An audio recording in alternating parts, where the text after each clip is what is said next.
Class 7th के सभी student का बहुत बहुत स्वागत।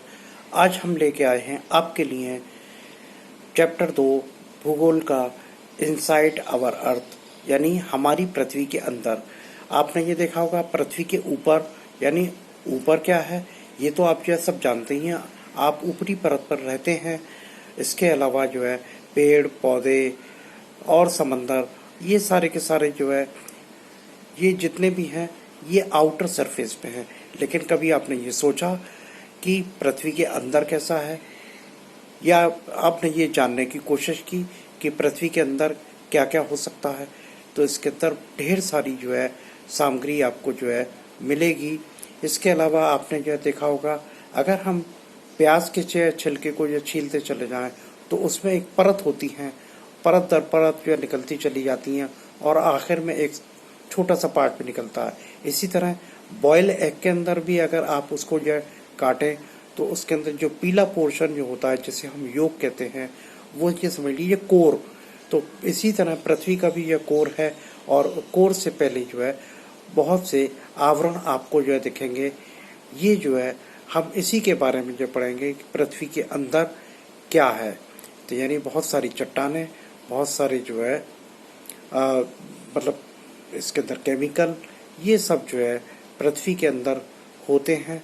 तो चलिए हम शुरू करते हैं अपना chapter inside our earth. Let's start class 7 geography chapter 2 inside our earth, हमारी पृथ्वी के अंदर।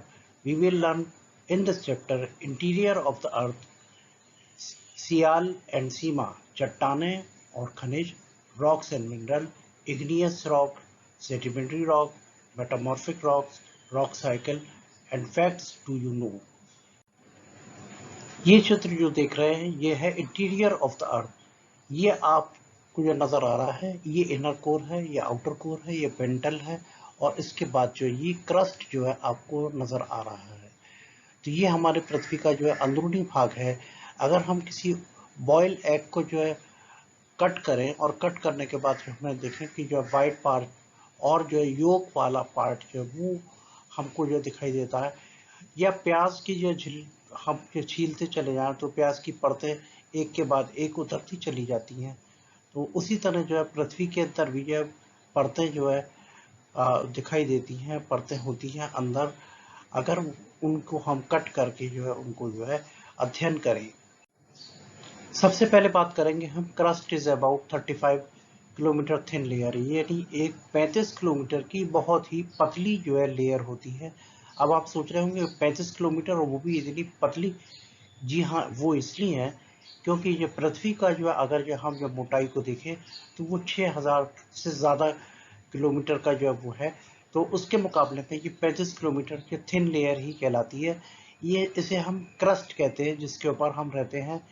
इसके बाद जो है क्रस्ट को भी अगर हम दो पार्टों में ये डिवाइड करें तो कॉन्टिनेंटल क्रस्ट और जो ओशियनिक क्रस्ट।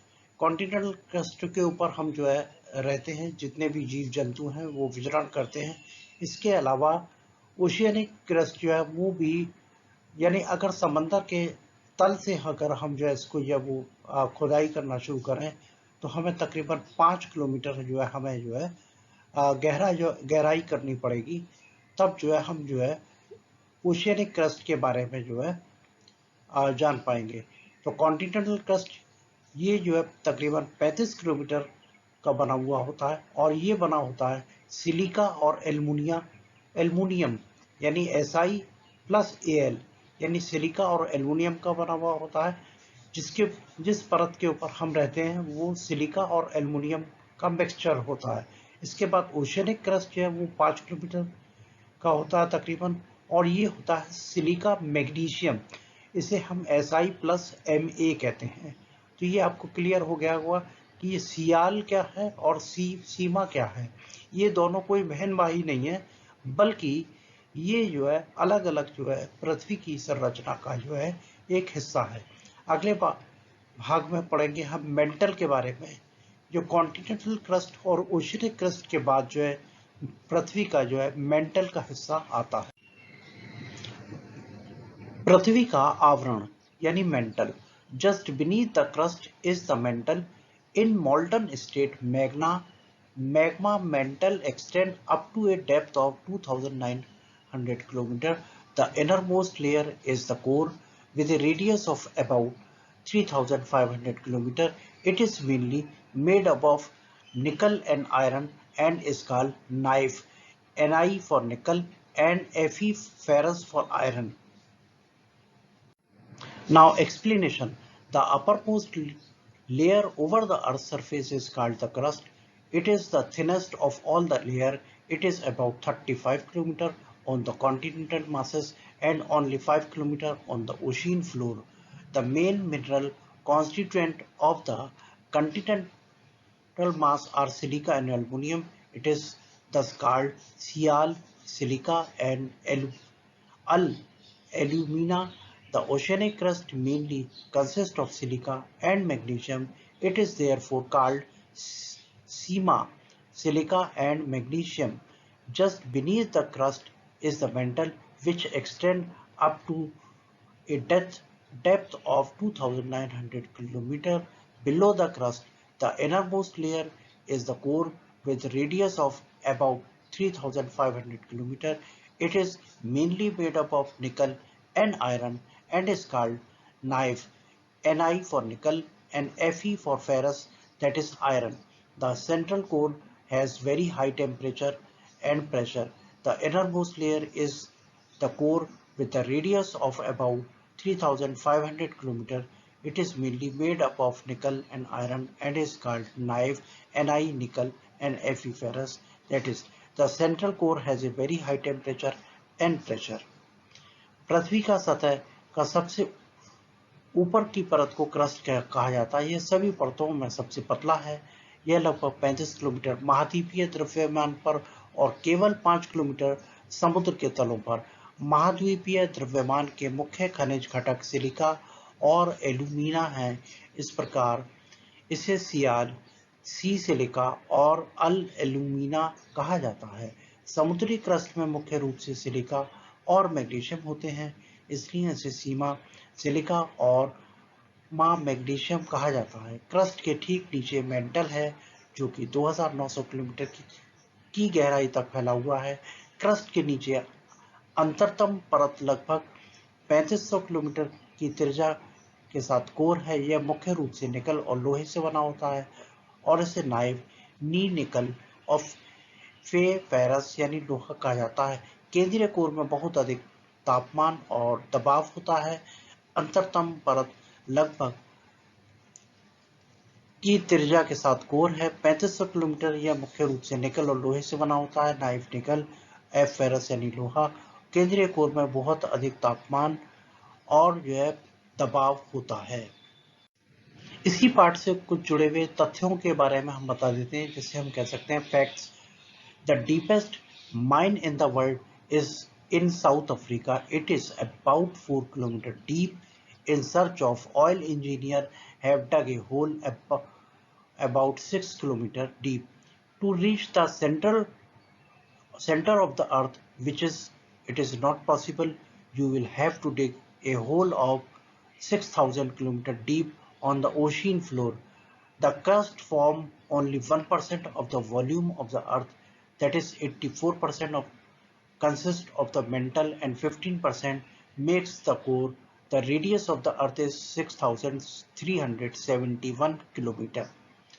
विश्व की सबसे गहरी खदान दक्षिण अफ्रीका में है और ये लगभग तकरीबन 4 किलोमीटर गहरा है। गहरी ये खुदाई करने के बाद मिली तेल की तलाश में इंजीनियरों ने करीब 6 किलोमीटर गहरा इसको खोदा। पृथ्वी के केंद्र तक पहुंचने के लिए, जो कि संभव नहीं है, आपको 6,000 किलोमीटर का गड्ढा खोदना होगा। समुद्र तल पर की गहराई से भूपर्पटी पृथ्वी के आयतन का केवल 1% बनाती है। 84% मेंटल होता है और 15% कोर बनाती है और पृथ्वी की त्रिज्या यानी रेडियस 6,371 किलोमीटर है। अगला तथ्य है इग्नियस एक लैटिन भाषा का शब्द है जिसका मतलब होता है आग। तलछटी और लैटिन शब्द सेडिमेंटम का अर्थ है बसना। कायापलट ग्रीक शब्द कायापलट का अर्थ है रूप का परिवर्तन। जीवाश्म चट्टानों की परतों में फंसे मृत पौधों और जंतुओं के अवशेष जीवाश्म कहलाते हैं। Fossil, the remain of the dead plant and the animal trapped in the layer of rocks are called fossil. अब हम बात करेंगे चट्टानें और खनिजों के बारे में। ये प्रमुख 3 प्रकार की ये चट्टानें होती हैं: आग्नेय चट्टानें, अवसादी चट्टानें और रूपांतरित चट्टानें। पिघला हुआ मैग्मा ठंडा होने पर ठोस हो जाता है। इस प्रकार बनी चट्टानें आग्नेय चट्टानें कहलाती हैं। इन्हें प्राथमिक चट्टानें भी कहते हैं। आग्नेय चट्टानें 2 प्रकार की होती हैं: घुसपैठ चट्टानें और बहुमुखी चट्टानें। क्या आप ज्वालामुखी से निकलने वाले लावा की कल्पना कर सकते हैं? लावा वास्तव में उग्र लाल पिघला हुआ मैग्मा है जो कि निकलता है। इसकी सतह पर पृथ्वी का आंतरिक भाग, जब तक ये पिघला हुआ लावा पृथ्वी की सतह पर आता है तब ये तेजी से ठंडा हो जाता है और ठोस हो जाता है। इस प्रकार बनी चट्टानें क्रस्ट को एक्सट्रूटिव आग्नेय चट्टानें कहा जाता है। Finally we talk about rock cycle. Rock cycle क्या होता है? ये आप ये देख रहे हैं, ये वर्षा के पानी जो कि पहाड़ों के ऊपर पड़ा और उससे जो सरफेस ऑफ रॉक जो है वो टूट जाती है और यह उसके बाद जो है ये धीरे धीरे यह पानी के रास्ते से होता हुआ सेडिमेंट यानी तलछटी के अंदर जमता है। इसके बाद गोज थ्रू तक कॉम्पैक्शन एंड कमेंटेशन, इसके बाद सेडिमेंट्री रॉक्स जो बन जाती हैं जो कि जो है वापस स्लोली वापस इधर आ सकते हैं और इसके बाद मेटामॉर्फिक के अंदर भी बदल जाते हैं और मेटामॉर्फिक भी वो भी स्लोली फोर्स करके वापस जब बाहर निकलने के आते हैं। इसके अलावा मेल्ट वाला मैग्मा जो है वो ज्वालामुखी के रूप में बाहर निकल आता है और बाहर निकलने के बाद जो ये तेजी से ठंडा होकर के जम जाता है। तो इस तरह आपने ये देखा, ये एक रॉक साइकिल कहलाता है। Rocks are made of different mineral. Mineral are naturally occurring substances which have a certain physical property and definite chemical composition. Mineral are very important to humankind. Some of are used as fuel, for example coal, natural gas, petroleum. They are also used in industry. Iron, aluminium, gold, uranium etcetera in medicine, in fertiliser etcetera. चट्टानें विभिन्न खनिजों से बनी होती हैं और खनिज पदार्थ प्राकृतिक रूप से पाए जाने वाले पदार्थ हैं जिनमें कुछ निश्चित होते हैं भौतिक गुण और निश्चित रासायनिक संरचना होती है। मानव जाति के लिए खनिज बहुत महत्वपूर्ण है। इनके कुछ उदाहरण आपने ये देखा होगा: कोयला, प्राकृतिक गैस, पेट्रोलियम। इनका उपयोग उद्योगों में भी किया जाता है। लोहा, एल्युमिनियम, सोना, यूरेनियम आदि चिकित्सा में और उर्वरक के रूप में भी इस्तेमाल होते हैं। अंत में, at the end, thanks for learning and understanding the lesson. To all the questions, enter your roll number and name in comment box. Wait for next lesson. Till then, goodbye. अंत में पाठ सीखने और समझने के लिए बहुत बहुत धन्यवाद।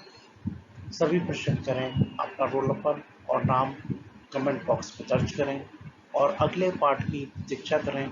जब तक के लिए अलविदा।